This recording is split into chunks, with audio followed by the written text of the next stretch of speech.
Hey Stampers, Diane Dimmish here with DDStamps.com, and today I'm going to show you how I did this card. I was inspired by another demonstrator on the internet. I just love it. I can't find her website at this point, but I think you may have seen these around, but it's really a fun card and really easy to do. So we'll go ahead and get started. So to begin with, I'm using the Your Sublime stamp set from Stampin' Up, which has a lot of great stamps in it. And I will show you that this little crab would make a cute card too, doing the same technique we're doing here, along with the frog. And I'm also using the hardwood background stamp. So to get started, what I'm going to do is I'm going to take that hardwood background stamp, and I'm actually using some Gumball Green. Gumball Green, that is an old color. I'm using Cucumber Crush. So I'm going to go ahead and just make sure that this is inked up all over. And then when I use my background stamps, I actually take a piece of cardstock and go right on top of that, leaving it down on the ground. And then a piece of paper over that. Let me go grab one. And then I'll just take a piece of paper over that and just make sure that gets good and inked. And then when I pull off my paper, you'll see that I've got this hardwood. Now when I first did this, I wasn't sure about the Cucumber Crush wood. I didn't really care for the contrast of the white with the Cucumber Crush. It was just going to overpower my card, and I didn't want that to happen. So I'm coming in with just a sponge and some ink, and I'm just going to go ahead and sponge that whole piece of cardstock.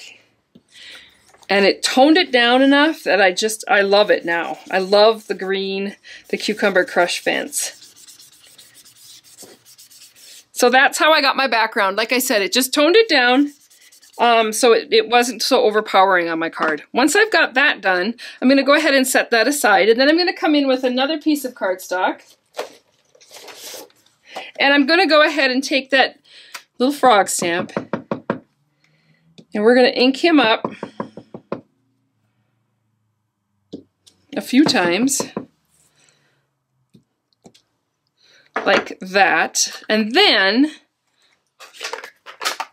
I'm going to go ahead and come back in with that Cucumber Crush, and this time I'm going to smush down my lid a little bit, make myself a color palette, and that's what I'm going to use to color in the frog.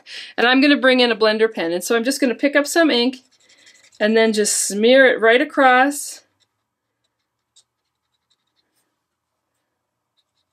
adding some color right into that frog. It gives it a watercolor look without the watercolor mess.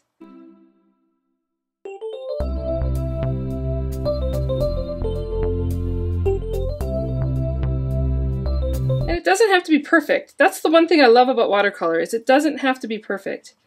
Just go ahead and put some color on there. That one looks good. And then I'm going to come in. So what I'm going to do is I'm going to come in with my 1 1/4 punch. And these two that I just did parts of. Oh, I'm going to punch out this one first, because I need that one. Oh no, I cut that one out. Sorry. I'm going to go ahead and just punch that one out. This one's just a little bit more peeking out. And then this one I actually cut out, and I'm going to use that Totally Awesome too, so I'm going to go ahead and just trim that off and then cut out my frog.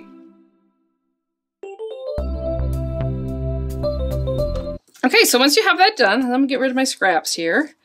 I've got these pieces. I'm going to come in with the next size punch up, which is a 1 1/2 punch, and go ahead and punch 3 circles.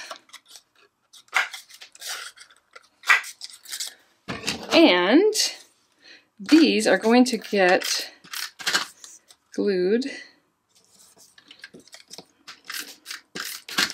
like that. And then the last thing I do, I do need one more circle, a 1 1/4 inch circle. Where'd it go? Oh, it's over here. And I'm going to go ahead and add that onto my 3rd circle. And so I end up with all my little punches, and then this one actually gets put on there with the dimensional.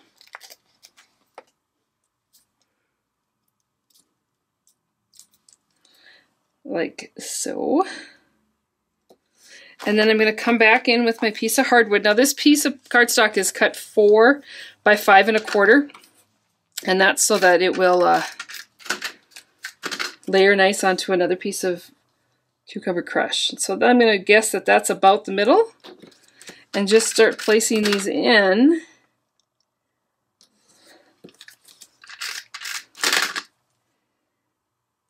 And that's how you do your card. And then I'm going to take that Totally Awesome that I was trimming off that image. I'm going to go ahead and trim that off, make it a cute little banner. Ooh. Just go ahead and make my banner edges here with a pair of scissors. These are kind of, there we go.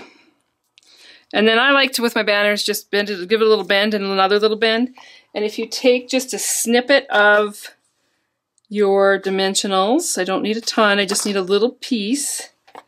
And the part that is going to be curled up, I put that on the back of that, and then attach that to my card, and then that keeps the banner having that little bend in it.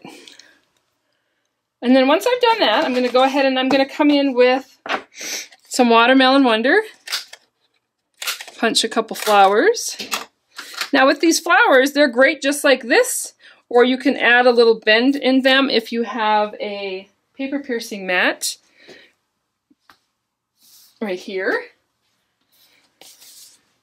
So I'm just going to come in with a little paper piercing mat and my scoring tool, and if I just go right into the middle of those, it curls those flowers up and just gives a little dimension to them.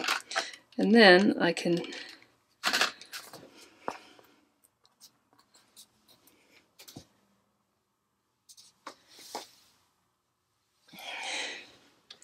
I'm just going to add a little adhesive, maybe, there we go, and put a flower there. A flower here.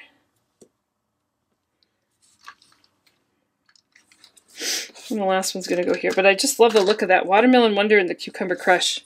Gives it a lot of sparkle. And then the last thing that I did on that is I came in with a couple of rhinestones and just slipped those into the middles of my flowers. And then this whole piece, like that. I'm going to take another piece of the Cucumber Crush cardstock, and this was 8.5 by 11, cut in half, so it's 5.5 by 8.5, scored at 4 1/4, folded. And then this goes right on that. Just makes for a really fun, cute, easy card. And you can also cut a piece for the inside if you don't like the darker background. On this one, I believe nope, I didn't. But you can cut a piece of white to go inside there and then stamp it with that little frog. But just a fun, easy way to use that stamp set. I hope you enjoyed that, and if you haven't already done so, you may want to stop by my website, sign up for my newsletter, where I offer up tips, tricks, and techniques each week to inspire you and keep you stamping. So I hope you enjoyed that and have a great day. Thanks. Bye.